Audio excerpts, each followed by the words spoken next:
ಗುರುರ್ಬ್ರಹ್ಮ ಗುರುರ್ವಿಷ್ಣು ಗುರುರ್ದೇವೋ ಮಹೇಶ್ವರಃ ಗುರು ಸಾಕ್ಷಾತ್ ಪರಬ್ರಹ್ಮ ತಸ್ಮೈ ಶ್ರೀ ಗುರವೇ ನಮಃ.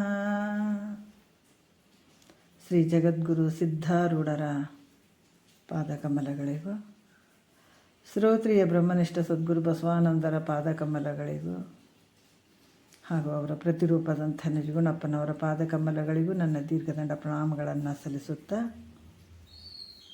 ಮನದಲ್ಲಿ ಸ್ಮರಿಸಿಕೊಳ್ಳುತ್ತಾ, ಎಲ್ಲ ಮಹಾತ್ಮರ ಪಾದಕಮಲಗಳಿಗೂ ನನ್ನ ದೀರ್ಘದಂಡ ಪ್ರಣಾಮಗಳನ್ನು ಸಲ್ಲಿಸುತ್ತಾ, ತಮ್ಮೆಲ್ಲರಿಗೂ ವಂದಿಸುತ್ತಾ, ಇವತ್ತಿನ ನಿಜಗುಣರು ರಚಿಸಿದಂತಹ ಪರಮಾನುಭವದೇ ಆಧಾರದ ವಿಷಯ 3ನೆಯ ಸಂಧಿ 9ನೆಯ ಸೂತ್ರವನ್ನು ನಾವು ನೋಡೋಣ. ಇವತ್ತು ಗುರುಪೂರ್ಣಿಮಾ ಅಂತ ಎಲ್ಲರೂ ಆಚರಣೆ ಮಾಡ್ತೀವಿ. ಯಾಕಂದ್ರೆ ಅಜ್ಞಾನದಿಂದ, ಅಜ್ಞಾನ ಅನ್ನುವಂಥ ಕತ್ತಲೆಯಿಂದ ಬೆಳಕಿನೆಡೆಗೆ ಬರುವಂಥದ್ದು ಜ್ಞಾನ ಅನ್ನುವಂಥದ್ದು. ಇಂಥ ಒಂದು ಅಜ್ಞಾನದ ಕತ್ತಲೆಯಿಂದ ನಮ್ಮನ್ನು ಬೆಳಕಿನೆಡೆಗೆ ತರುವಂಥ ಕೆಲಸ ಯಾರ್ದು ಅಂದರೆ ಸದ್ಗುರುವಿನ ಕೆಲಸ. ಹಾಗಾಗಿ ಇವತ್ತಿನ ದಿವಸದಲ್ಲಿ ಗುರುವಿನ ಒಂದು ಸ್ಮರಣೆ ಮಾಡುವಂಥದ್ದು, ಒಂದು ದಿವಸ ಮಾಡುವಂಥದ್ದಲ್ಲ, ಗುರು ಹೇಳಿದಂಥ ವಿಚಾರಗಳನ್ನು ನಾವು ಅಳವಡಿಸ್ಕೊಂಡು ಆ ಒಂದು ತತ್ವದಲ್ಲಿ ನಾವಿದ್ದಾಗ ಅದು ಸಾರ್ಥಕತೆ ಬರುತ್ತೆ ಅಂತ ಅನಿಸುತ್ತೆ. ಯಾಕಂದ್ರೆ ಗುರು ಎಲ್ಲಕ್ಕಿಂತ ಶ್ರೇಷ್ಠವಾಗಿರುವಂಥದ್ದು, ಈ ಬಂಧನದಿಂದ ಪಾರು ಮಾಡುವಂಥದ್ದು, ದುಃಖದಿಂದ ಪಾರು ಮಾಡುವಂಥ ಒಂದು ಕೆಲಸ ಗುರುವಿನ ಕೆಲಸ. ಹಾಗಾಗಿಬಿಟ್ಟು ಈ ಜನನ ಮರಣ ಒಂದು ದುಃಖದಿಂದ ನಾವು ಬಿಡುಗಡೆ ಆಗಬೇಕಾದ್ರೆ, ಅತ್ಯಂತ ದುಃಖ ನಿವೃತ್ತಿ ಪರಮಾನಂದ ಸ್ಥಿತಿ ನಮ್ಗೆ ಆಗಬೇಕಾದ್ರೆ ಸದ್ಗುರುವಿನಿಂದನೇ ಸಾಧ್ಯ ಅಂತ ಹೇಳ್ಬೋದು. ಅದಕ್ಕೆ ಇಂಥ ಒಂದು ಗುರುವಿನ ಒಂದು ಸ್ಮರಣೆ ಮಾಡುವಂಥದ್ದು ಇವತ್ತಿನ ದಿವಸ. ಭಾಳಷ್ಟು ಜನ ಗುರುಗಳನ್ನು ಕೊಂಡಾಡುವಂಥದ್ದು, ಆನಂದವನ್ನು ಪಡ್ಕೊಂಡು ಗುರುವಿನ ಒಂದು ಸ್ಮರಣೆ ಮಾಡುವಂಥದ್ದು, ಒಂದು ದಿವಸ ಅಲ್ಲ, ದಿವಸ ಮಾಡುವಂಥದ್ದು. ಕೆಲವೊಂದು ವಿಚಾರಗಳನ್ನು ನನಗೆ ಇವತ್ತು ಹೇಳಬೇಕನ್ನಿಸ್ತು. ಗುರುಗಳು ಶರೀರದಿಂದ ಹೋಗಿರ್ಬೋದು, ಆದರೆ ಕೆಲವೊಂದು ಕುರುಹು ತೋರ್ತರ ಅಂಥ ಒಂದು ಮುಮುಕ್ಷಿಗಳಿಗೆ ಅನ್ನುವಂಥದ್ದು ಕೆಲವೊಂದು ವಿಚಾರಗಳಲ್ಲಿ ಗುರುಗಳು ಹೇಳಿದಂಥ ವಿಚಾರ. ಬಸವಣ್ಣಂತರ ಕೊನೆಗೆ ಸರ್ಪಭೂಷಣರದ್ದು ಕೈವಲ್ಯ ಪದ್ಧತಿ ಹೇಳ್ತಾ ಇದ್ರು. ಭಾಳಷ್ಟು ಅವರಿಗೆ ವಯಸ್ಸಾಗಿತ್ತು, ಆದರೂ ಕೂಡ ಒಂದು ದಿವಸ ಅವರು ಕ್ಲಾಸ್ ತಪ್ಪಿಸ್ತಿರ್ಲಿಲ್ಲ. ಪ್ರತಿನಿತ್ಯ ಹೇಳ್ತಾಯಿದ್ರು ಕ್ಲಾಸ್. ಎಲ್ಲೋ ಒಂದು ಕಡೆ ಕುಂತು ನನಗೆ ಇಷ್ಟು ವಯಸ್ಸಾಗ್ಯದ, ಯಾಕೆ ಹೇಳಬೇಕು ಅಂತ ಒಂದು ಕಡೆ ಕೂತಿದ್ರು ಅಂತಂದ್ರೆ ನಮಗೆ ಇಷ್ಟೆಲ್ಲ ಗೊತ್ತಾಗ್ತಿರ್ಲಿಲ್ಲ, ತಿಳಿತಿರಲಿಲ್ಲ, ಅರ್ಥ ಆಗ್ತಿರಲಿಲ್ಲ. ಅಂಥ ಒಂದು ವಯಸ್ಸಾದಂಥವರು ಒಂದು ಕಡೆ ಪ್ರತಿನಿತ್ಯ ಒಂದು ತಾಸು ಒಂದು ಕಡೆ ಕೂತ್ಕೊಂಡು ಅದನ್ನು ಹೇಳ್ತಿದ್ರಲ್ಲ, ಅದು ಅಗಮ್ಯ. ಅದು ನಮ್ಮ ಹಿಂದಿನ ಒಂದು ಜನ್ಮದ ಪುಣ್ಯ ಅಂತ ಕೂಡ ಹೇಳ್ಕೋಬೇಕಾಗ್ತದೆ. ಸಣ್ಣ ಮಕ್ಕಳಿಗೆ ಹೇಳಿದಂಗೆ ಅವರು ಹೇಳಿದರು. ಕೊನೆಯ ಸಂದರ್ಭದಲ್ಲಿ ಸರ್ಪಭೂಷಣರು ಕೈವಲ್ಯ ಕಲ್ಪವಲ್ಲರಿ ಅಂತ ಹೇಳಕ್ಕೆ ಶುರು ಮಾಡಿದರು. ಅವರು ಜ್ಞಾನ ಪ್ರತಿಪಾದನಾ ಸ್ಥಳ ಎಲ್ಲ ಶಿವಕಾರಣ ಅದರಲ್ಲಿ ಕೂಡ ಹಿಂಗೆ ಹೇಳಿದರು. ಜ್ಞಾನ ಪ್ರತಿಪಾದನಾ ಸ್ಥಳ ಕೊನೆಯ ಒಂದು ನುಡಿ. ಅದರಲ್ಲಿ ಒಂದು ಕೈವಲ್ಯ ಕಲ್ಪವಲ್ಲರಿ ಅನ್ನುವಂಥದ್ದು ಒಂದು ಗ್ರಂಥ ಇತ್ತು ನಮ್ಮ ಹತ್ರ. 2 ಇರಲಿಲ್ಲ, ಒಂದೇ ಇತ್ತು. ಅದು ನಮ್ಮ ಮನೆಯವ್ರು ತೊಗೊಳ್ತಾ ಇದ್ರು. ಅದು ದಿನ ಅವರು ತೊಗೊಳ್ತಾ ಇದ್ದರು. ನನಗೂ ಒಂದು ಬೇಕಲ್ರಿ ಗ್ರಂಥ ಅಂತ ನಾನು ಕೇಳ್ತಿದ್ದೆ. ನನಗೊಂದು ಬೇಕು, ಯಾಕಂದರೆ ತಾತವರು ಹೇಳಬೇಕಾದಾಗ ಸ್ವಲ್ಪ ಗ್ರಂಥ ನೋಡ್ರಿ ಅಂತ ಹೇಳ್ತಿದ್ರು. ಆ ಒಂದು ಸಂದರ್ಭದಲ್ಲಿ ನರಸಣ್ಣವರು ಕೂಡ ಇರ್ತಿದ್ರು ಕ್ಲಾಸಿಗೆ, ಪ್ರತಿ ದಿವಸ ಬರ್ತಾಯಿದ್ರು ಅವರು ಕೂಡ, ನಾವು ಹೋಗ್ತಿದ್ವಿ. ಆ ಸಂದರ್ಭದಲ್ಲಿ ಎಲ್ಲರೂ ಕುಂತು ಕೇಳ್ತಾ ಇದ್ವಿ. ಅಲ್ಲಿ ಒಂದು ಗ್ರಂಥ ಹಿಡ್ಕೊಳ್ರಿ ಅಂತಿದ್ರು ಅವರು. ಹೇಳಬೇಕಾದಾಗ ನೀವು ಗ್ರಂಥ ಹಿಡ್ಕೊಂಡ್ರೆ ನಿಮ್ಗೆ ಇದು ಬಿಡಿಸಿ ಓದೋಕೆ ಅನುಕೂಲ ಆಗ್ತದೆ. ಇಲ್ಲಾಂದ್ರೆ ನಿಮ್ಗೆ ಹೆಂಗೆ ಬಿಡಿಸ್ಬೇಕು ಅಂತ ಅರ್ಥ ಆಗಲ್ಲ, ಸ್ವಲ್ಪ ಅನರ್ಥ ಆಗ್ತದೆ. ಅಕ್ಷರಗಳು ಏನಾದರೂ ತಪ್ಪು ಆಯಿತು ಅಂದರೆ ಕಷ್ಟ ಆಗ್ತದೆ ಅಂತ ಹೇಳ್ತಿದ್ರು ಅವರು. ಹೇಳಿದಾಗ ನಾವು ಮತ್ತು ಆ ಗ್ರಂಥನೂ ಹಿಡ್ಕೋತಿದ್ವಿ, ಕೆಲವೊಂದು ಒಳ್ಳೆಯ ವಿಚಾರಗಳು ಪಾಯಿಂಟ್ಸ್ಗಳೆಲ್ಲ ಬರ್ಕೊ ಅಂತ ಹೇಳ್ತಿದ್ರು ಅವ್ರು. ನಿಮಗೆ ಮತ್ತು ಆಮೇಲೆ ಸಿಗಂಗಿಲ್ಲ ಇವೆಲ್ಲ, ಹೇಳ್ಬೇಕಾದಾಗೆ ಒಳ್ಳೊಳ್ಳೆ ವಿಚಾರಗಳು ಅಥವಾ ಕೆಲವೊಂದು ಪಾಯಿಂಟ್ಸ್ಗಳಿದ್ದರೆ ನೀವು ನೋಟ್ ಬರ್ಕೊಳ್ರಿ ಅಂತಿದ್ರು.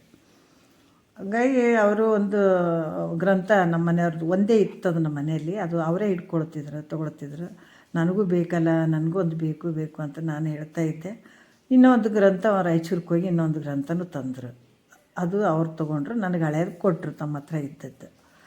ಬಟ್ ಅದರಲ್ಲಿ ಏನು ಅಂದರೆ ನಾವು ನೋಡ್ಕೊತ ಬಂದಾಗ ಒಂದು ಸ್ವಲ್ಪ ಪೇಜ್ಗಳು ಹೆಚ್ಚು ಕಮ್ಮಿ ಇದ್ದು ಅದು ಮೊದಲಿನ ಗ್ರಂಥದಲ್ಲಿ. ನಾನು ದಿನ ಅದನ್ನೇ ನೋಡ್ತಾ ಇದ್ದೆ. ಕೊನೆಯ ಸಂದರ್ಭದಲ್ಲೇ ಸ್ವಗತ ಮುಖ್ಯ ಭೇದ ಮೂರು ಅಂತನ್ನುವಂಥದ್ದು ಸರ್ಪಭೂಷಣವ್ರದ್ದು ಕೊನೆಯ ಒಂದು ಜ್ಞಾನ ಪ್ರತಿಪಾದನಾ ಸ್ಥಳದಲ್ಲಿ ಕೊನೆಯ ಅಂದ್ರೆ ಮಧ್ಯದ ಭಾಗ ಅಂತಂದ್ರೆ ಒಂದು 2-3 ಹಾಡುಗಳು ಮುಂದದಾವೆ. ಅದು ಅದರ ಹಿಂದಿನ 2-3 ಹಿಂದಿನ ಪದ್ಯ ಇದು ಸ್ವಗತ ಭೇದ ಮುಖ್ಯ ಮೂರು ಅನ್ನುವಂಥದ್ದು ಒಂದು ಪದ. ಅದು ಗಗನದಂತೆ ಅಂತ ಈ ಒಂದು ಹಾಡು ಬರ್ತದಲ್ಲಿ. ಆವಾಗ ಅವತ್ತಿನ ದಿವಸ ನಾನು ಆ ಗ್ರಂಥವನ್ನು ಹಿಡ್ಕೊಂಡು ನೋಡ್ತಾ ಇದ್ದೆ. ಆ ಪದ್ಯದಲ್ಲಿ 3 ನುಡಿಗಳು ಅದಾವೆ. ಆ 3 ನುಡಿಗಳದಾಗ ನನ್ನ ಗ್ರಂಥದಲ್ಲಿ ಏನಾಯಿತು, 2 ನುಡಿ ಅದಾವೆ. ಆ ಹಾಡಿಗೆ 2 ನುಡಿ ಇತ್ತು, 3ನೇ ನುಡಿ ಇರಲಿಲ್ಲ. ಮತ್ತು ಮುಂದಲೂ 2-3 ಪದಗಳೂ ಇರಲಿಲ್ಲ. ಅಷ್ಟಿಗೆ ನನ್ನ ಗ್ರಂಥ ಮುಗಿದಿತ್ತು. ನನಗೆ ಫುಲ್ಲು ಟೆನ್ಷನ್. ಅಯ್ಯೋ, ಗುರುಗಳು ಇಷ್ಟು ಹೇಳ್ತಾ ಇದ್ದಾರೆ, ಒಂದು ನುಡಿ ಹೇಳಿದರು, ಈಗಿಷ್ಟು ನೋಡಿದೆ, ಇನ್ನೊಂದು ನುಡಿ ಹೇಳ್ತಾರೆ, ಇನ್ನೊಂದು ನುಡಿಗೆ ನನ್ನ ಹತ್ರ ನುಡಿ ಇಲ್ಲ ಗ್ರಂಥದಲ್ಲಿ, ಮತ್ತು ಮುಂದಿನ 2-3 ಪದಗಳು ಅದಾವ, ಅವು ಇಲ್ಲ. ಇಷ್ಟಕ್ಕೆ ಆಯ್ತಲ್ಲ ನನ್ನ ಗ್ರಂಥ, ಇಷ್ಟಕ್ಕೆ ಮುಗಿದದ, ಇದು ಎಂಥ ಗ್ರಂಥ ನೋಡಪ್ಪ ಅಂತಂದು ನಾನು ಅವ್ರು ಹೇಳಿದ್ದು ಅವತ್ತು ನೀಟಾಗಿ ಕೂತ್ಕೊಂಡು ನಾನು ಅದನ್ನು ಕೇಳ್ತಾ ಇದ್ದೆ. 1 ನುಡಿ ಆಯಿತು, 2 ನುಡಿ ಆಯಿತು. ಆವಾಗ 8 ಗಂಟೆ ಟೈಮ್ ಆಯಿತು. ಆದ ತಕ್ಷಣವೇ ಅವ್ರೇನು ಹೇಳಿದರು, ನಾಳೆ ಚೆನ್ನಾಗಿ ಪ್ರತಿ ದಿವಸ ಹಿಂದಿನ ದಿವಸ ನಾಳೆ ಕಮ್ಮಗೆ ಮಾತಾಡೋಣ, ಚಂದ ಮಾತಾಡೋಣ ಅಂತ ಹೇಳೋರು ಅವರು. ಆವತ್ತಿನ ದಿವಸ ಏನೂ ಹೇಳಿಲ್ಲ, ಇಲ್ಲಿಗೆ ಸ್ಟಾಪ್ ಅಂದರು. ಅವರು 2 ನುಡಿ ಹೇಳೋದಕ್ಕೆ ನನ್ನ ಗ್ರಂಥ ಇರೋದಕ್ಕೆ ಕರೆಕ್ಟ್ ಆಯಿತು. ಮುಂದೆ ಹಾಡುಗಳು ಇಲ್ಲ, ನುಡಿನೂ ಇಲ್ಲ, ನನ್ನ ಗ್ರಂಥ ಅವ್ರು ಹೇಳಿದ್ದು ಇಲ್ಲಿಗೆ ಸ್ಟಾಪ್ ಅಂದರು ಅವರು. ಮುಂದೆ ಹೇಳೇ ಇಲ್ಲ. ಮತ್ತು ಅದು ಮರುದಿವಸ ಆ ಸಂದರ್ಭದಲ್ಲಿ ಅವರು ಇರಲಿಲ್ಲ, ಅಲ್ಲಿಗೆ ಸ್ಟಾಪ್ ಆಗಿಬಿಡ್ತದೆ. ಯಾಕಂತಂದ್ರೆ ಅದು ಗೊತ್ತು ಹೆಂಗಂದ್ರೆ ಒಬ್ಬ ಸದ್ಗುರುನಾಥ ಶರೀರದಿಂದ ಹೋದಾಗ ಎಷ್ಟು ಕಷ್ಟ ಆಗ್ತದೆ ಅಂತ. ಬಟ್ ಅವರು ಹೋದರು, ಶರೀರದಿಂದ ಹೋದರು, ಬಟ್ ಗ್ರಂಥದ ರೂಪದಾಗ ನನ್ನ ಹತ್ರ ಇದ್ದಾರ ಅಂತ ಗುರುಗಳು ಬಂದರು. ಹೀಗಿದ್ದ ಗುರುಗಳು ಬಂದು ಹೇಳಿದರು, ಎಲ್ಲ ಗುರುಗಳು ಹೋಗಿದ್ದಾರೆ ಖರೆ, ಅವ್ರ ಶರೀರ ಹೋಗಿದೆ, ಆದರೆ ಈ ಗ್ರಂಥದ ರೂಪದಾಗ ಇಲ್ಲೇ ಇದ್ದಾರೆ. ಬಟ್ ಗುರು ನಮ್ಮ ಅರಿವಿನ ಸ್ವರೂಪ, ನಾವು ಭಿನ್ನ ನೋಡೋಕ್ಕೆ ಸಾಧ್ಯ ಇಲ್ಲ. ನಾವು ಗುರು ಅಂತಂದಾಗ ಬಾಹ್ಯದಲ್ಲಿ ನಾವು ಶರೀರ ರೂಪವಾಗಿ ಗುರು ಅಂತ ಅಂದ್ಕೊಳ್ಬಹುದು. ಆದರೆ ನಾವು ತಿಳಿತಾ ಆ ಭಾವಕ್ಕೆ ಬಂದಾಗ ಆ ಗುರು ನಮ್ಮೊಳಗೆ ಒಂದಾಗ್ತಾನೆ, ನಮ್ಮ ಅರಿವಿನ ಸ್ವರೂಪನೇ ಗುರುವಾಗಿಬಿಡ್ತಾನೆ. ಭೇದಕ್ಕೆ ಅವಕಾಶನೇ ಇಲ್ಲ ಇಲ್ಲಿ. ಅದಕ್ಕೆ ಯಾರು ಸರ್ವಜ್ಞ ಭಾಳಷ್ಟು ಮಹಾತ್ಮರು ಬರೀತಾರೆ, ಏನಂದ್ರೆ ಅರಿವೇ ಗುರು ಅಂತ ಬರೆದಿದ್ದಾರೆ. ಅರಿವೇ ಗುರು ಅಂತಂದ್ರೆ ನಾವು ಕೇಳ್ತಾ ಸಂದರ್ಭದಲ್ಲಿ ಗುರು ಶರೀರಧಾರಿಯಾಗಿರ್ತಾನೆ, ಅಲ್ಲಿ ಕೇಳ್ತಾ ಹೋಗ್ತೀವಿ, ಅಲ್ಲಿ ಎಲ್ಲ ವಿಚಾರಗಳನ್ನು ತಿಳಿಸ್ತಾ ಹೋಗ್ತಾನೆ. ಅದಕ್ಕೆ ಎನ್ನಯ್ಯ ಗುರು ತಂದೆ ತನ್ನಂತೆ ಮಾಡಿದನು, ಇನ್ಯಾರ ಗುರುವೆ ನನಗೆ. ಗುರುನಾಥ ತನ್ನಂಗೆ ಮಾಡ್ಕೊಂಡು ಬಿಟ್ಟಂದ್ರೆ ಒಂದೇ ಆಗಿಬಿಡ್ತೀವಿ, ಗುರು ಬೇರೆ ಅಲ್ಲ, ನಾನು ಬೇರೆ ಅಲ್ಲ. ಯಾಕಂದರೆ ನನ್ನ ಅರಿವಿನ ಸ್ವರೂಪನೇ ಅವ್ರು ಆಗಿಬಿಡ್ತಾರೆ. ಹಂಗಾಗಿ ಭಿನ್ನಕ್ಕೆ ಅವಕಾಶ ಇಲ್ಲ ಅಂತ ಗುರುದೇವ ನಮ್ಮ ಭಾವನೆಯಲ್ಲಿ ಒಂದಾಗಿಬಿಟ್ರು, ಒಂದು ಉಸಿರಲ್ಲಿ ಒಂದಾಗಿಬಿಟ್ರು, ಅರಿವಿನಲ್ಲಿ ಒಂದಾಗಿಬಿಟ್ರು, ಎಲ್ಲದರಲ್ಲಿ ಒಂದಾದಂಥ ಸದ್ಗುರುನಾಥ. ಇವತ್ತೇನು ಆ ವಾಕ್ಯಗಳು ಬರ್ತಾವ, ಅವ್ರ ವಾಕ್ಯಗಳು ಹೊರತಾಗಿ ಬೇರೆ ಅನ್ನೋಕ್ಕೆ ಅವಕಾಶನೇ ಇಲ್ಲ. ಅಂತಹ ಗುರುಗಳ ಒಂದು ಸ್ಮರಣೆ ಭಾಳ ಅತ್ಯಗತ್ಯ. ಅದಕ್ಕೆ ಹೇಳಬೇಕನ್ನಿಸ್ತು. ಆ ರೂಪವಾಗಿ ಆ ಗ್ರಂಥ ಭಾಳ ವಿಶೇಷವಾದಂಥ ಗ್ರಂಥ ಐತಮ್ಮ. ಇದು ಗುರುಗಳ ಒಂದು ನಿರ್ಣಯದ ಗ್ರಂಥ ಐತಿ. ಇದು ಎಲ್ಲರಿಗೂ ಈ ಥರ ಇರಲ್ಲ. ಬಟ್ ಆ ಗುರುಗಳ ಒಂದು ನಿರ್ಣಯ ಆಗಿ ಬಂದಂಥ ಈ ಗ್ರಂಥ ಭಾಳ ವಿಶೇಷ ಅದ. ಇದನ್ನು ನೀವು ಯಾವಾಗಲೂ ಇದನ್ನು ಪೂಜೆ ಮಾಡಿ ಇಟ್ಕೊಳ್ರಿ ಅಂತ ಹೇಳಿದ್ರು ಮಹಾತ್ಮರು. ಹಾಗಾಗಿ ಹೇಳೋ ಉದ್ದೇಶ, ಶರೀರದಿಂದ ಹೋಗಿರ್ಬೋದು, ಇವತ್ತು ನಮ್ಮ ಅರಿವಿನ ಸ್ವರೂಪನೇ ಸದ್ಗುರುನಾಥ, ಭಿನ್ನಕ್ಕೆ ಅವಕಾಶ ಇಲ್ಲ ಅಂತ ಹೇಳಿ ಇವಾಗ ನಾವು ಪ್ರತಿನಿತ್ಯ ಮಾಡುವಂಥ ಒಂದು ಪರಮಾನುಭವ ಬೋಧೆ 3ನೇ ಸಂಧಿ ಒಳಗೆ ನಡೆದದ. ಈಗ 9ನೇ ಸೂತ್ರ ನೋಡೋಣ. ಏನು ಹೇಳ್ತಾ ಇದ್ದಾರೆ, ಹಿಂದೆ ಕೂಡ ಹೇಳಿದರು, ನಿತ್ಯ ನೈಮಿತ್ತಿಕ ಇವು ಯಾವ ಕರ್ಮಗಳು ಇಲ್ಲ, ಈ ಕರ್ಮಗಳಲ್ಲಿ ನಿನಗೆ ಅಧಿಕಾರ ಇಲ್ಲ. ಯಾಕಿಲ್ಲ ಅಂತಂದರೆ ಶರೀರನೇ ಇಲ್ಲ ಅಂದಮೇಲೆ ನಿತ್ಯ ನೈಮಿತ್ತಿಕ ಪ್ರಾಯಶ್ಚಿತ್ತ ಇವೆಲ್ಲ ಹೆಂಗೆ ಮಾಡ್ತೀವಿ? ಮಾಡೋಕ್ಕೆ ಸಾಧ್ಯ ಇಲ್ಲ. ಯಾಕಂದ್ರೆ ಜನನನೇ ಇಲ್ಲ, ಶರೀರನೇ ಇಲ್ಲ. ಹಿಂಗೆ ಇದ್ದ ಮೇಲೆ ಮತ್ತು ಇವೆಲ್ಲ ನಿನಗೆ ಹೆಂಗೆ ವರ್ಣಾಶ್ರಮಗಳು ಇವೆಲ್ಲ ಸಂಬಂಧ ಅದಾವೇನು ಅಂದರೆ ಇಲ್ಲ ಅನ್ನುವಂಥದ್ದು. ಈ ರೀತಿ ನಿನ್ನೆ ಕೂಡ ಹೇಳಿದರು. ಮತ್ತು ಇವಾಗ 9ನೆಯ ಒಂದು ಸೂತ್ರದಲ್ಲಿ ಏನು ಹೇಳ್ತಾರೆ ನೋಡೋಣ. ಗಗನದಂತಿರೆ ನಿರವಯ ನೆನೆಸುವ ಆತ್ಮನಿಗೆ ಬಂದ ಮೋಕ್ಷದ ವಿಧಿಯುಂಟೆ. ಮತ್ತೆಲ್ಲಿಗೆ ಬಂದರು ನೋಡ್ರಿ, ಭಾಳಷ್ಟು ಅದ್ಭುತವಾದಂಥ ವಿಚಾರಕ್ಕೆ ಬಂದರು.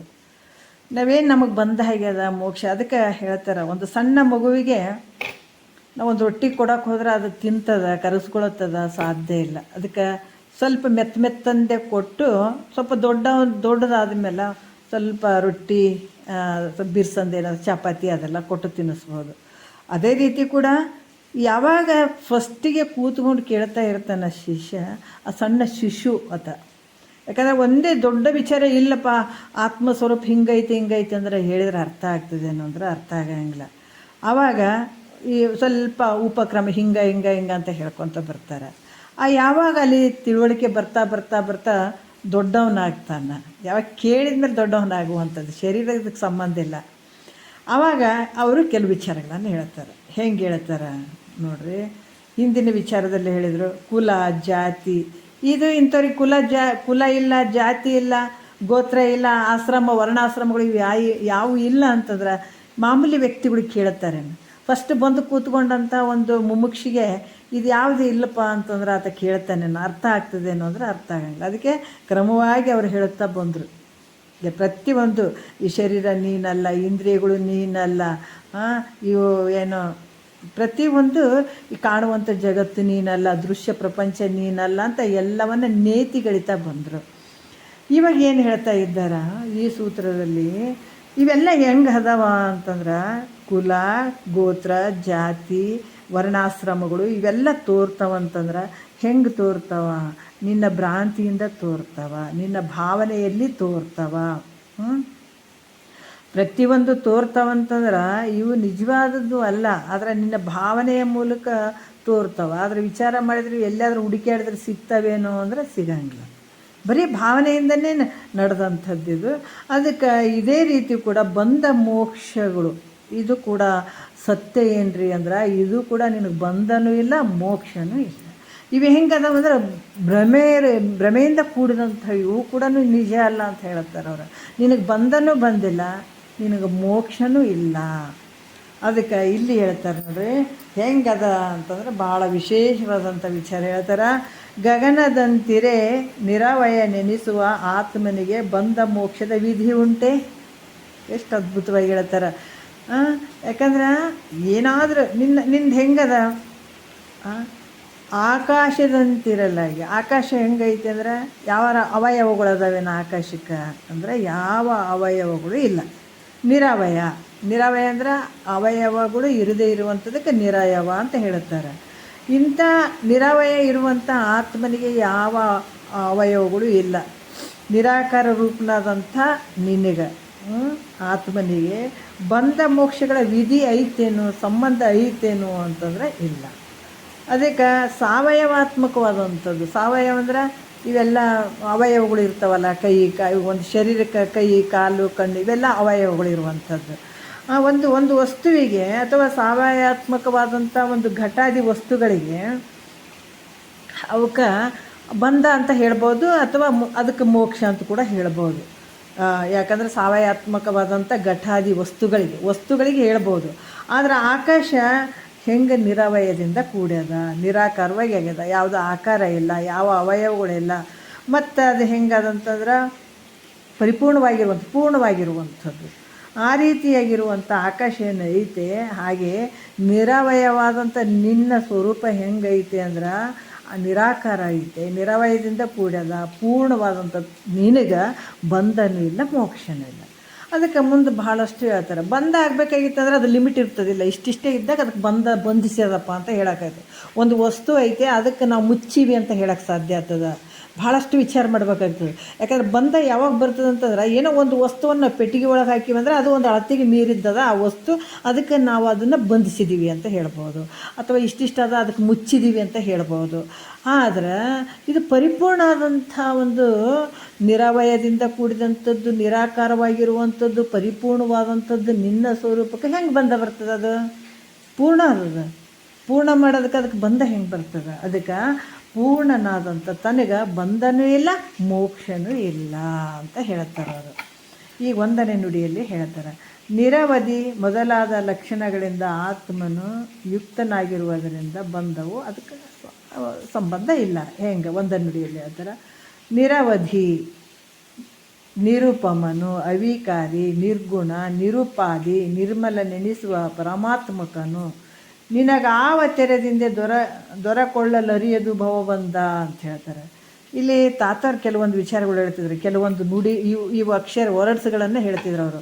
ನೋಡ್ರಿ, ನಿಜಗುಂಡ್ರು ಶಬ್ದದಲ್ಲಿ ಶ್ರೀಮಂತರು, ಮನೆತನದಲ್ಲಿ ಶ್ರೀಮಂತರು, ಜ್ಞಾನದಲ್ಲಿ ಶ್ರೀಮಂತರು, ಎಷ್ಟು ಬಹಳ ಹೇಳ್ತಿದ್ರು ಅವ್ರ ಬಗ್ಗೆ.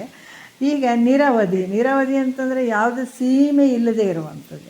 ಈಗ ಇಷ್ಟೇ ನಾವು ಗುಲ್ಬರ್ಗ ದಾಟಿದ್ಗಾನೆ ಇದು ನೋಡ್ರಿ, ಇದು ಗುಲ್ಬರ್ಗ ಸೀಮೆ, ಇದು ರಾಯಚೂರು ಸೀಮೆ, ಹಿಂಗೆಲ್ಲ ನಾವು ಹೇಳ್ತೀವಿ. ಇದು ಇಲ್ಲಿಗೆ ಮುಕ್ತಾಯ ಆಯಿತು, ಇಲ್ಲಿಗೆ ಮುಕ್ತಾಯ ಆಯಿತು. ಯಾಕಂತಂದ್ರೆ ಅದು ಅವಧಿ ಹಿಂಗೆ ಅಳತೆಗೆ ಬರೋದಿದ್ರೆ ಮಾತ್ರ ಅದಕ್ಕೆ ನಾವು ಹೇಳ್ತೀವಿ. ಆದರೆ ನಿರವಧಿ ಅಂತಂದರೆ ಯಾವುದೋ ಸೀಮೆ ಇರದೇ ಇರುವಂಥದ್ದು. ಇದೆಲ್ಲ ನಾವು ಮಾಡ್ಕೊಂಡಿದ್ದೀವಿ. ಹೆಂಗೆ, ಇದು ಇಷ್ಟು ರಾಯಚೂರು ಐತೆ, ಇಷ್ಟು ಗುಲ್ಬರ್ಗ ಐತೆ, ಇಷ್ಟು ಬೆಂಗಳೂರು ಐತೆ, ಇದು ಇಷ್ಟೈತೆ ಅಂತ ನಾವು ಮಾಡ್ಕೊಂಡಿದ್ದೀವಿ. ಆದ್ರೆ ಭೂಮಿ ಒಳಗೆ ಆಕಾಶದೊಳಗೆ ಏನಾರು ಐತೇನು ಸೀಮೆ? ಇಷ್ಟೇ ಐತಂತ ಭೂಮಿ ಒಳಗೂ ಇಲ್ಲ, ಮೇಲೆ ಆಕಾಶದೂ ಇಲ್ಲ. ನಾವು ಮಾಡ್ಕೊಂಡಿದ್ದದು ಇಷ್ಟಿಷ್ಟಂತ ನಾವೇ ಗೆರಿ ಹಾಕ್ಕೊಂಡಿದ್ದು ಹೊರತಾಗಿ ಆಕಾಶ ಎಲ್ಲ ಕಡೆ ಒಂದೇ. ಯಾವ ದೇಶ ತೊಗೊಳ್ರಿ, ಯಾವುದೇ ತೊಗೊಳ್ರಿ, ಆಕಾಶ ಇರುವಂಥದ್ದು ಎಲ್ಲ ಕಡೆ ಇರುವಂಥದ್ದು ಒಂದೇ. ಈ ರೀತಿಯಾಗಿ ಇಲ್ಲಿ ನಿರವಧಿ ಅಂತಂದರೆ ಸೀಮೆ ಇಲ್ಲದೆ ಇರುವಂಥದ್ದು, ಇಷ್ಟಿಷ್ಟಂತ ಹೇಳೋಕ್ಕೆ ಬರೋಂಗಿಲ್ಲ, ಆ ರೀತಿ ಇರುವಂಥದ್ದು. ಮತ್ತು ನಿರುಪಮನು ಅಂದ್ರೆ ಯಾವುದು ದೃಷ್ಟಾಂತಕ್ಕೆ ನಿಲುಕದೇ ಇರುವಂಥದ್ದು, ಹಂಗಂತ ಹೇಳಕ್ಕೆ ಬರದೇ ಇರುವಂಥದ್ದು ನಿನ್ನ ಸ್ವರೂಪ ಐತೆ. ಆ ದೃಷ್ಟಾಂತಕ್ಕೆ ನಿಲುಕದೇ ಇರುವಂಥದ್ದು ಐತೆ.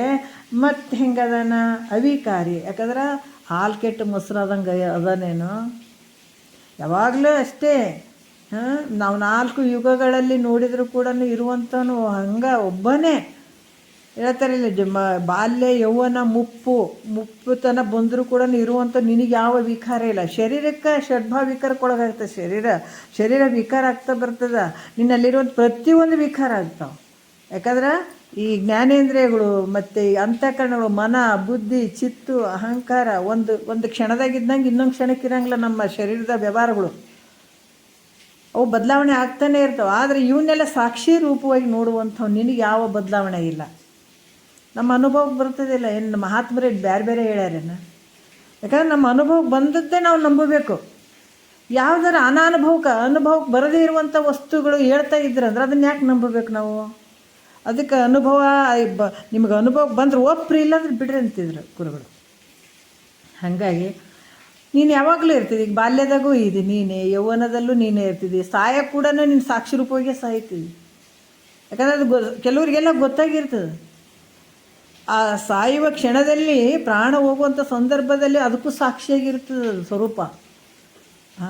ಅದು ಕೂಡ ಗೊತ್ತು ಮಾಡ್ಕೊಳ್ತಾರೆ.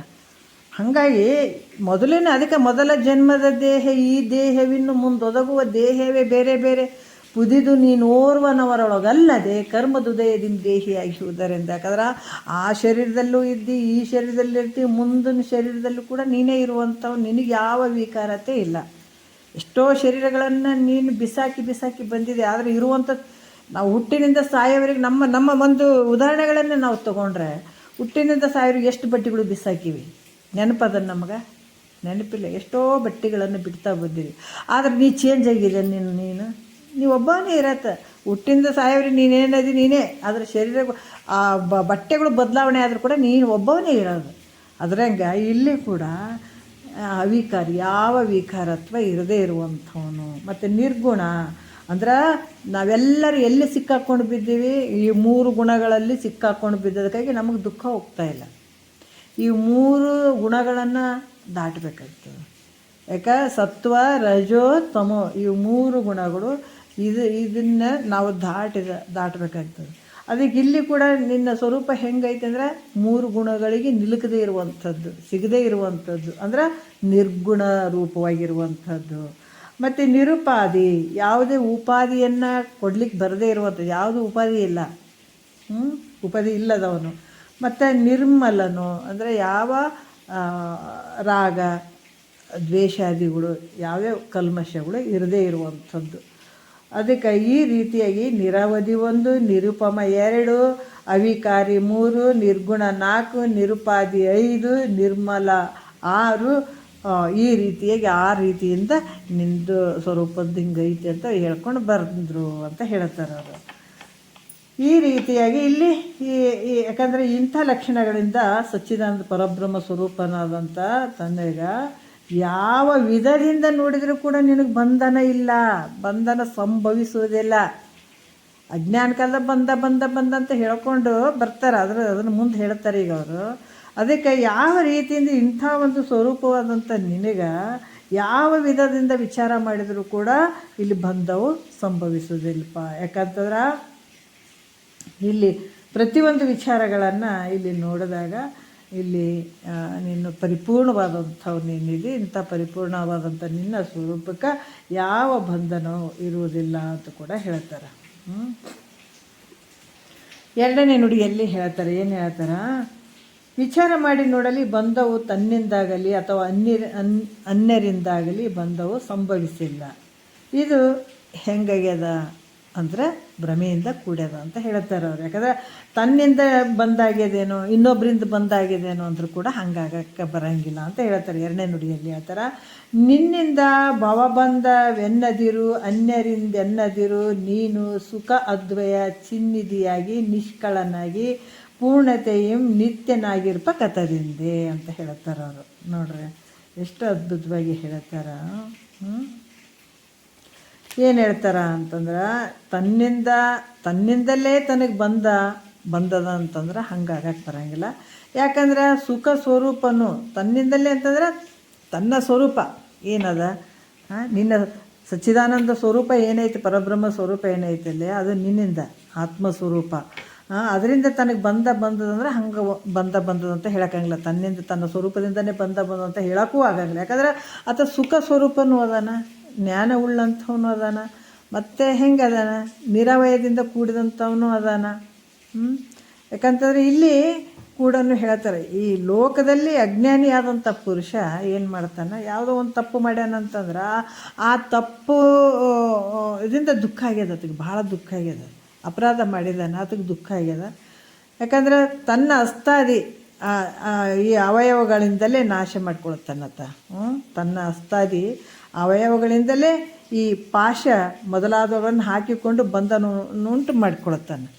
ಹೆಂಗೆ ಮಾಡ್ತಾನಂದ್ರೆ, ತನಗೆ ದುಃಖ ಭಾಳ ಆಗ್ಯದಲ್ಲ, ತನ್ನ ಕೈಗಳಿಂದನೇ ಕೆಲವೊಂದು ಏನು ಮಾಡ್ತಾನೆ, ಅವಯವಗಳಿಂದನೇ ಪಾಶ ಮೊದಲಾದವುಗಳನ್ನು ಹಾಕಿಕೊಂಡು ಬಂಧನವನ್ನು ಉಂಟು ಮಾಡ್ಕೊಳ್ತಾನೆ. ಯಾಕೆ ತಾನೇ ಒಂದು ಸ್ವಯಂ ಅಪರಾಧ ಮಾಡಿದ್ದಾನೆ, ಅದರಿಂದ ತನಗೆ ದುಃಖ ಬಂತು. ಪ್ರಾಣಾದಿಗಳನ್ನು ಕಳೆದುಕೊಳ್ತಾನೆ. ಕೆಲವು ಸಲ ಆತ ಪ್ರಾಣಾದಿಗಳನ್ನು ಕಳ್ಕೊತಾನೆ. ಕೆಲವರು ಇಂಥ ಒಂದು ದುಃಖ ಆಯಿತು ಅಂತಂದಾಗ ಅದನ್ನು ತಡ್ಕೊಳಕ್ಕಾಗದೇ ಇದ್ದಾಗ ಪ್ರಾಣಗಳನ್ನು ಕೂಡ ಕಳೆದುಕೊಳ್ಳುವಂಥದ್ದಾಗ್ತದೆ. ಆದರೆ ಹಿಂಗೆ ಮಾಡುವಂಥದ್ದು ನಿನ್ನಿಂದ ಅದೇನು ಅಂತಂದ್ರೆ, ನಿನ್ನ ಸ್ವರೂಪದಿಂದ ಆಗ್ತದೇನೋ ಅಂದರೆ ಹಿಂಗಾಗಂಗಿಲ್ಲ. ಆ ರೀತಿ ಆಗಕ್ಕೆ ಸಾಧ್ಯ ಇಲ್ಲ. ಯಾಕಂದರೆ ಚಿನ್ನಿಧಿ ಅಂದರೆ ಜ್ಞಾನ ಸಮುದ್ರನೂ ಆಗಿರುವಂಥದ್ದು ನಿನ್ನ ಸ್ವರೂಪ. ಮತ್ತು ಹೆಂಗದ ಸುಖರೂಪನೂ ಆಗಿರುವಂಥವನು. ಮತ್ತು ಯಾವ ಅವಯವಗಳೂ ಇಲ್ಲ ನಿನಗೆ. ಅದಕ್ಕೆ ಇಲ್ಲಿ ಕೂಡ ತನ್ನಿಂದ ಭವಬಂಧ ಪ್ರಾಪ್ತಿ ಆಗ್ಯದಂತ ಹೇಳೋಕ್ಕೂ ಬರೋಂಗಿಲ್ಲ. ಈ ರೀತಿಯಾಗಿ ತನ್ನಿಂದ ಈ ಒಂದು ಭವಬಂಧ ತಾನೇ ಮಾಡ್ಕೊಂಡನೇನು ಅಂತ ಹಂಗಂದರೆ ಹಂಗೂ ಹೇಳೋಕ್ಕೂ ಬರೋಂಗಿಲ್ಲ. ಬಳೆ ಮತ್ತು ತನ್ನಿಂದ ಆಗದಿದ್ರು ಕೂಡ ಎರಡನೆಯವರಿಂದ ಏನಾದರೂ ಬಂದದಂಥ ಅನುಭವದೇನು ಅಂತ ಹಂಗೆ ಹೇಳಕ್ಕೂ ಬರೋಂಗಿಲ್ಲ. ಯಾಕಂತಂದ್ರೆ ನೋಡ್ರಿ, ತಾನು ಹೆಂಗದಾನೆ ಮೊದಲೇ ಸುಖದ ರೂಪ ಅದಾನ, ಮತ್ತು ಅತಿಗೆ ಯಾಕೆ ತಾನೇ ಹೆಂಗೆ ಬಂಧ ಮಾಡ್ಕೊಳತ್ತಾನೆ ಹೇಳ್ರಿ? ತಾನು ಹೆಂಗೆ ಬಂಧ ಮಾಡ್ಕೊಳತ್ತಾನ? ಆತ ಆನಂದದ ಸಾಗರ ಅದಾನ, ಆತಗೆ ಇನ್ನೇನು ಬೇಕಾಗ್ಯದ? ಆನಂದದ ಸಾಗರದಲ್ಲೇ ಆತ ಇದ್ದಾಗ ತಾನು ಹೆಂಗೆ ಬಂಧ ಮಾಡ್ಕೊಳಂಗಿಲ್ಲ. ಮತ್ತು ಅನ್ಯರಿಂದ ಏನಾದರೂ ಬಂಧ ಆಗ್ಯದೇನೋ ಅಂತಂದ್ರೆ ಅನ್ಯರಿಂದ ಬಂಧ ಕೂಡ ಆಗಂಗಿಲ್ಲ. ಯಾಕಂದ್ರೆ ಅದ್ವಯ ಪೂರ್ಣ ನಿತ್ಯನಾಗಿರೋದ್ರಿಂದ. ಯಾಕಂದ್ರೆ ಇಲ್ಲಿ ಯಾವುದಾದ್ರೂ ಒಂದು ದುಃಖ ಬೇರೆಯವರಿಂದ ಬರಬೇಕಾದ್ರೆ ತನ್ನಲ್ಲಿದ್ದ ಭೇದದಿಂದ ಬರಬೇಕು ಅಲ್ವಾ? ಯಾಕಂದ್ರೆ ಇನ್ನೊಬ್ಬನ ಅದಾನ, ನನಗಿಂತ ಇನ್ನೊಬ್ಬನ ಅದಾನ, ಇನ್ನೊಂದು ವಸ್ತು ಆದಂತಂದ್ರೆ ಅದರಿಂದ ನನಗೆ ದುಃಖ ಆಗ್ಯದ ಅಂತ, ಅನ್ಯರಿಂದ ದುಃಖ ಆಗ್ಯದ ಅಂತ ಹೇಳ್ಬೇಕಾಗ್ತದೆ. ಯಾಕಂದ್ರೆ ತನ್ನಲ್ಲಿ ಭೇದ ಐತೆ, ಇನ್ನೊಂದು ಐತೆ, ನನ್ನಂಥದ್ದು ಇನ್ನೊಂದು ಐತೆ, ಇನ್ನೂ ಒಂದು ವ್ಯಕ್ತಿ ಅದಾನ ಅನ್ನೋದಾದ್ರೆ ಅವರಿಂದ ನನಗೆ ದುಃಖ ಆಯಿತು, ಅನ್ಯರಿಂದ ದುಃಖ ಆಯಿತು ಅಂತ ಹೇಳಬೇಕಾಗ್ತದೆ. ಯಾಕಂದ್ರೆ ಈ ಸಜಾತಿ ವಿಜಾತಿಗಳಿಂದ ಕೂಡಿದ್ದಾದಂತಂದ್ರೆ ಇದೆಲ್ಲ ದುಃಖ ಆಯಿತು ನನಗೆ ಅಂತ ಹೇಳಬೇಕಾಗ್ತದೆ. ಆದ್ರೆ ಇವು ಯಾವ ಇಲ್ಲ ಆತಗ, ಸ್ವಗತ ಸಜಾತಿ ವಿಜಾತಿ 3 ಭೇದಗಳು ಇಲ್ಲ ಆತಗ. ಅದಕ್ಕೆ ಮತ್ತೆ ಈ ಇನ್ನೊಂದು ವಸ್ತು ಆತ ಬೇರೆ ಈತ ಬೇರೆ, ತನ್ನ ಸ್ವರೂಪದಲ್ಲಿ ಅದು ಬೇರೆ ಇದು ಬೇರೆ ಅಂತ ಏನಾರು ಐತೇನು? ಇಲ್ಲ. ಅದ್ವಯವಾಗಿರುವಂಥದ್ದು ದೇಶ ಕಾಲ ವಸ್ತು ಇವೆಲ್ಲವುಗಳಲ್ಲಿ ಇರುವಂಥ ತಾನು ಒಬ್ಬನೇ ಅದಾನ. ಅನ್ಯ ಅದಂದ್ರೆ ಇನ್ನೊಂದು ಆದಂತಂದಾಗ ಅನ್ಯರಿಂದ ನಮಗೆ ಬಂದಾಗ್ಯದಂತ ಅನ್ಬೋದು. ಇರುವಂಥದ್ದು ಒಂದೇ, ಅದು ಇರುವಂಥದ್ದು ಒಬ್ಬನೇ, ಅನ್ಯ ಇಲ್ಲವೇ ಇಲ್ಲ. ಅದು ಬೇರೆ ಇದು ಬೇರೆ ಅನ್ನೋಕ್ಕೆ ಸಾಧ್ಯನೇ ಇಲ್ಲ. ಅಲ್ಲಿ ದೇಶ ಕಾಲ ವಸ್ತು ಎಲ್ಲಗಳಲ್ಲಿ ತಾನೇ ಪರಿಪೂರ್ಣ ಆಗಿದ್ದಾನ. ಪರಿಪೂರ್ಣ ಅಂದ್ರೆ ಏನು? ಎಲ್ಲ ತಾನೇ ತುಂಬಿಬಿಟ್ಟಿದ್ದಾನ. ದೇಶದಲ್ಲಿ ಕಾಲದಲ್ಲಿ ವಸ್ತುಗಳಲ್ಲಿ ತಾನೊಬ್ಬನೇ ಇರುವಂಥ. ಯಾಕಂದರೆ ತನಗಿಂತ ಭಿನ್ನವಾದಂಥ ವಸ್ತು ಇಲ್ಲವೇ ಇಲ್ಲ. ಎಲ್ಲ ತನ್ನ ಸ್ವರೂಪನೇ, ಎಲ್ಲ ಕಡೆ ಇರುವಂಥದ್ದು ತಾನೇ ತುಂಬಿದಾನ. ಭಿನ್ನವಾಗಿ ಬೇರೆ ಯಾರೂ ಇಲ್ಲ ಬಂಧಿಸ್ಲಕ್ಕ ಅವ್ರಿಗೆ. ಅದಕ್ಕೆ ಅದರಿಂದ ಅದು ಹೆಂಗದಾನ? ಪೂರ್ಣನಾಗಿದ್ದಾನ. ಪರಿಚ್ಛಿನ್ನತೆಯಿಂದ ಕೂಡಿದಾನಂತಂದರೆ ಇನ್ನೊಬ್ರು ಯಾರೋ ಬಂಧಿಸಿದಾರಪ್ಪ ಅಂತ ಅನ್ಬೋದು. ತನ್ನ ಸ್ವರೂಪದಲ್ಲಿ ತಾನೇ ಎಲ್ಲ ಕಡೆ ಎಲ್ಲಿ ನೋಡಿದ್ರೆ ತಂದ ಸ್ವರೂಪ ಕಾಣ್ತದೆ ಅಂದಾಗ ಆತಗೆ ಹೆಂಗೆ ಇನ್ನೊಬ್ಬರಿಂದ ಬಂದದು ಅಂತ ಹೇಳಕ್ಕೆ ಸಾಧ್ಯ ಅದ? ಇಲ್ಲ. ಅನ್ಯರೇ ಇಲ್ಲದ ಮೇಲೆ ಅನ್ಯರಿಂದ ಬಂದ ಹೆಂಗೆ ಬರ್ತದ?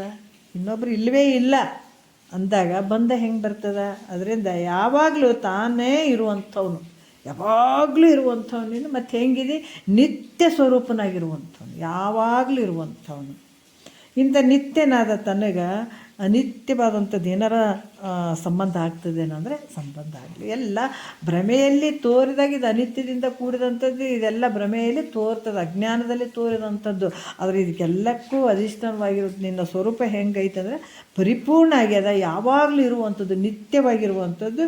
ಇಲ್ಲಿ ಇನ್ನೊಬ್ಬರಿಂದ ಅದಕ್ಕೆ ಬಂದದ್ದೇನಾರ ಸಂಬಂಧ ಆಗ್ತದೆ ಅಂದರೆ ಹಂಗಾಗಕ್ಕೆ ಸಾಧ್ಯ ಇಲ್ಲ. ಅದರಿಂದ ಏನು ಹೇಳಿದಾರ ಶ್ರುತಿ ಪ್ರಮಾಣಗಳು ಕೂಡ ಅದಾವೆ. ಏಕಮೇವ ಅದ್ವಿತೀಯಂ ಬ್ರಹ್ಮ ಅಂತ ಹೇಳ್ತಾರೆ ಅವರು.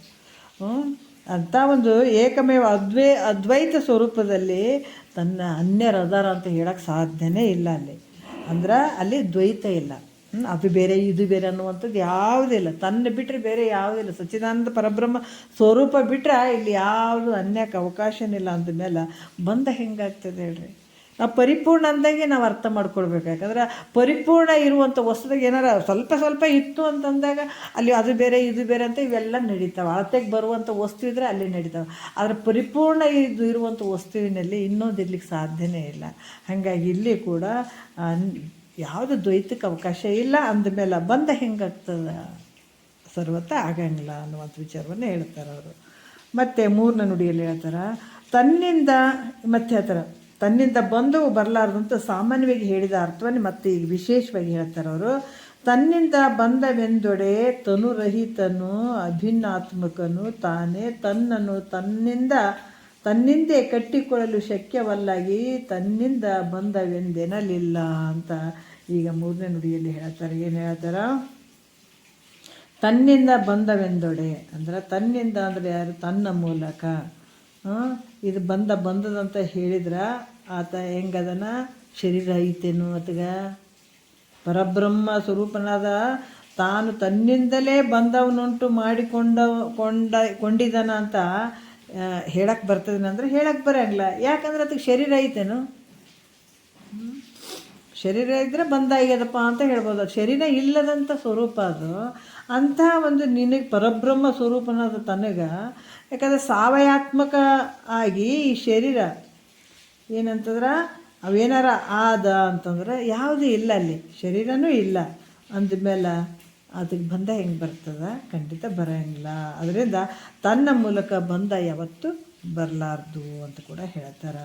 4ನೇ ನುಡಿಯಲ್ಲಿ ಹೇಳ್ತಾರೆ. ಏನು ಹೇಳ್ತಾರೆ ನೋಡೋಣ. ಈಗ 2ನೇವರಿಂದ ಕೂಡ ಬಂಧ ಬಂದಿಲ್ಲ ಅನ್ನೋದಕ್ಕಾಗಿ ಮತ್ತೊಂದು ವಿಶೇಷವಾಗಿ ಹೇಳ್ತಾರೆ ಅವರು.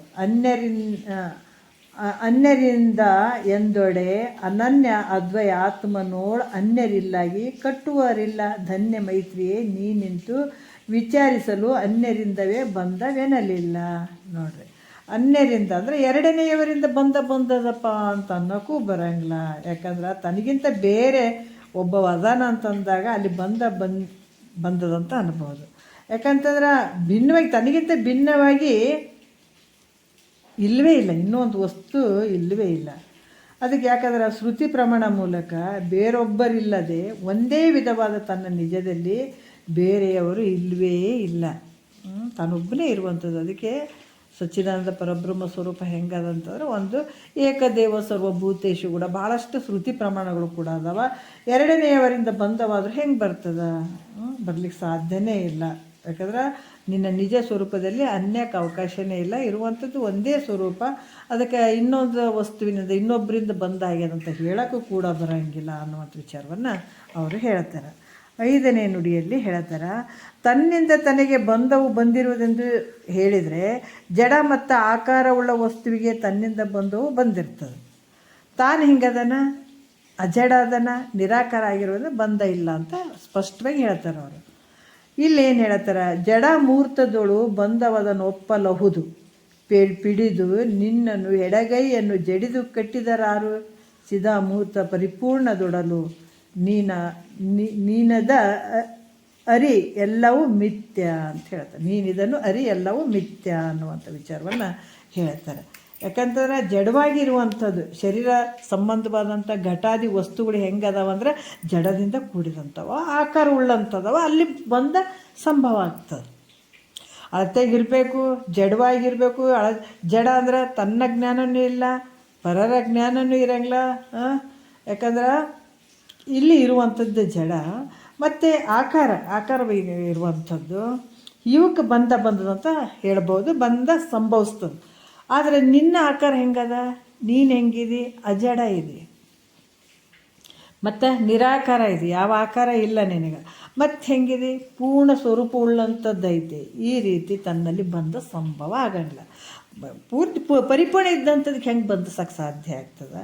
ಸಂಭವಿಸೋದಿಲ್ಲ. ಹೀಗಿದ್ದರೂ ಕೂಡ ತನಗೆ ಬಂದಿರುವಂಥದ್ದು ಬಂದಿದೆ ಅಂತ ನೀನೇನು ಹಿಂಗಿದ್ದರೂ ಕೂಡ ನನಗೆ ಬಂದ ಆಗ್ಯದಂತ ನೀ ಏನಾದರೂ ಅಂದ್ಕೊಂಡ್ರೆ ಅದು ಹೆಂಗಾಗ್ಯದ?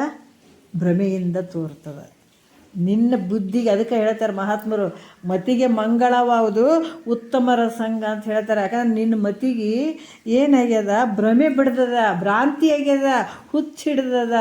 ಅದಕ್ಕೆ ಈ ಭ್ರಾಂತಿ ನೀನು ಹೋಗಬೇಕಾಗಿತ್ತು ಅಂತಂದ್ರೆ ಉತ್ತಮರ ಸಂಘ ಮಾಡು, ಇದು ಹೋಗ್ತದೆ ಅನ್ನುವಂಥದ್ದು. ಯಾಕಂದರೆ ಇಲ್ಲೇ ನಾವು ಕಲ್ಮಶ ಇಟ್ಕೊಂಡು ಜಗತ್ತನ್ನು ಮತ್ತು ಅದೇ ರೂಪವಾಗೇ ನೋಡ್ತೀವಿ, ಎಲ್ಲ ಸತ್ಯ ಅಂತ ನೋಡ್ತೀವಿ. ಯಾಕಂದರೆ ಇದು ಮೊದಲು ಬುದ್ಧಿಯನ್ನು ನಾವು ಸರಿ ಮಾಡ್ಕೊಡ್ಬೇಕಾಗ್ತದೆ. ಈಗ ನಾವು ಇದನ್ನು ತಿಳ್ಕೊಳ್ಳೋದಿದ್ರೆ ನಾವು ಅರ್ಥ ಮಾಡ್ಕೋಬೇಕು. ಮತಿಗೆ ಮಂಗಳ ಯಾವುದಂದ್ರೆ ಉತ್ತಮರ ಸಂಘ ಮಾಡದೇ ಇದ್ದಾಗ ನಮ್ಮ ಮತಿಗಳು ಬುದ್ಧಿಗಳು ಹೆಂಗಂದ್ರೆ ಅಮಂಗಳ ಅಂತಲೇ ತಿಳ್ಕೊಬೇಕಾಗ್ತದೆ. ಅದಕ್ಕೆ ಇಲ್ಲಿ ಕೂಡ ಹೆಂಗಾಗ್ತದಂದ್ರೆ ಇವೆಲ್ಲ ನಿನಗೆ ಬಂದದಂತ ಏನಾದರೂ ಅನ್ಕೊಳ್ಳೋ ಅಂಥ ಭಾವ ಬಂದ್ರೆ ಅದು ಹೆಂಗೆ ಅಂತಂದ್ರೆ ಭ್ರಮೆಯಿಂದ ಕೂಡಿದಂಥದ್ದು, ಭ್ರಾಂತಿಯಿಂದ. ಈಗ ಇಷ್ಟು ದಿವಸ ಹೇಳಿದ್ರೆ ನಿನಗೆ ಬಂದದಪ್ಪ, ಗುರುವಿನ ಮೂಲಕ ಅದನ್ನು ಬಿಡಿಸ್ಕೊಳ್ಬೇಕು. ಗುರುವಿಗೆ ಗೊತ್ತಿತ್ತು, ಯಾಕಂದರೆ ಇದು ಈ ಮತಿಗೆ ಒಂದು ಭ್ರಮೆ ಬಡ್ದು ಬಿಟ್ಟದ ಅಂತ. ಈಗ ಯಾವಾಗ ನಾವು ಮುಮುಕ್ಷಿಗಳು ನಾವು ಮುಕ್ತಿ ಪಡ್ಕೊಳ್ಬೇಕಪ್ಪ ಅಂತ ಗುರುವಿನ ಮುಂದೆ ಕುಂತಾಗ ನಮ್ಮ ತಲೆಗಳು ಹೆಂಗೆ ಅಂತ ಗುರುಗಳಿಗೆ ಗೊತ್ತಿದ್ದು ಅವ್ರನ್ನ ಹೆಂಗೆ ನಿಧಾನ ತೊಗೊಂಡು ಮೇಲ್ಮಟ್ಟಕ್ಕೆ ತೊಗೊಂಡು ಬರ್ಬೇಕನ್ನುವಂಥದ್ದು ಗುರುಗಳಿಗೆ ಗೊತ್ತಿರ್ತದೆ. ಹಂಗಾರೆ ಕೂಡ ಈ ಪರಮಾನುಭವದಲ್ಲಿ ಬರೆದದ್ದು ಕೂಡ ನಿಜಗೊಂಡ್ರೆ ಹಂಗಾನೆ, ಗುರುಗಳು ಹೇಳೋದು ಕೂಡ ಹಾಗೇನೆ. ಯಾಕಂದ್ರೆ ಒಮ್ಮೆಲೆ ಅದು ಆ ಬುದ್ಧಿಯ ಒಂದು ವಿಚಾರಗಳನ್ನು ಅದು ತಗೊಳ್ಳಲ್ಲ. ಈಗೇನು ಗೊತ್ತಿರ್ಲಾರ್ದವ್ರಿಗೆ ಹಂಗ್ರೆ ನಾವೇ ನೋಡ್ರಿ. ಯಾಕಂದರೆ ಲೌಕಿಕದಲ್ಲಿರುವಂಥವ್ರಿಗಂತೂ ಕೂಡ ಏನೂ ತಿಳಿಯಂಗಿಲ್ಲ. ಇದ್ರಾಗ ಇಷ್ಟಿಟ್ಟು ಕೇಳಿದವ್ರು ಕೂಡ ಒಂದೊಂದು ಸಲ ಹೆಂಗೋ ಮಾತಾಡಿರ್ತಾರೆ.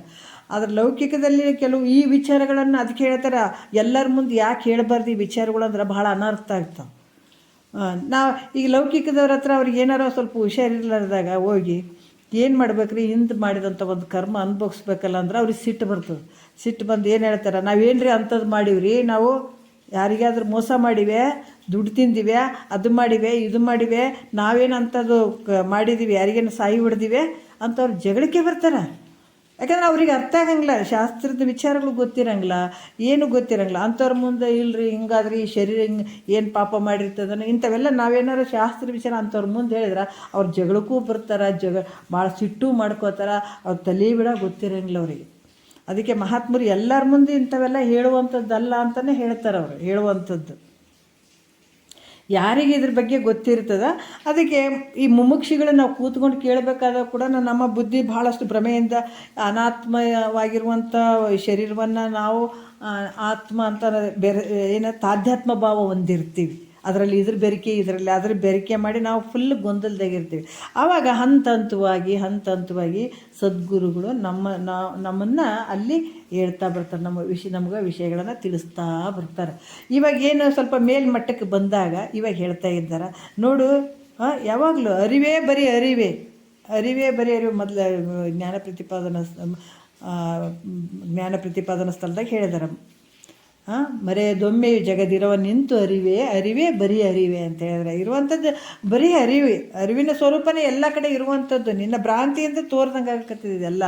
ಅದಕ್ಕೆ ಇಲ್ಲಿ ಕೂಡ ಏನು ಹೇಳ್ತಾರೆ, ನೀನು ಅಜಡನಾಗಿರುವಂಥವನು, ನಿರಾಕಾರವಾಗಿರುವಂಥವನು, ಪರಿಪೂರ್ಣವಾಗಿ ಸ್ವರೂಪವುಳ್ಳಂಥವನು ನೀನು, ನಿನ್ನಲ್ಲಿ ಬಂದ ಯಾವತ್ತೂ ಇಲ್ಲ ಅನ್ನುವಂಥದ್ದು ಕೂಡ ಹೇಳ್ತಾರೆ. ಇಲ್ಲಿ ಮತ್ತೆ ಯಾರಾದರೂ ಇಲ್ಲಿ ಹೇಳ್ತಾರೆ, ಯಾಕಂದ್ರೆ ಜಡಿದು ಕಟ್ಟಿದಾರು, ಪಿಡಿದು ನಿನ್ನನ್ನು ಎಡಗೈಯನ್ನು ಜಡಿದು ಕಟ್ಟಿದಾರು ಚಿದಾಮೂರ್ತ ಪರಿಪೂರ್ಣವಾಗಿರುವಂಥವನು. ನೋಡ್ರಿ ಇಲ್ಲಿ ಭಾಳ ಅದ್ಭುತವಾಗಿ ಹೇಳ್ತಾರೆ.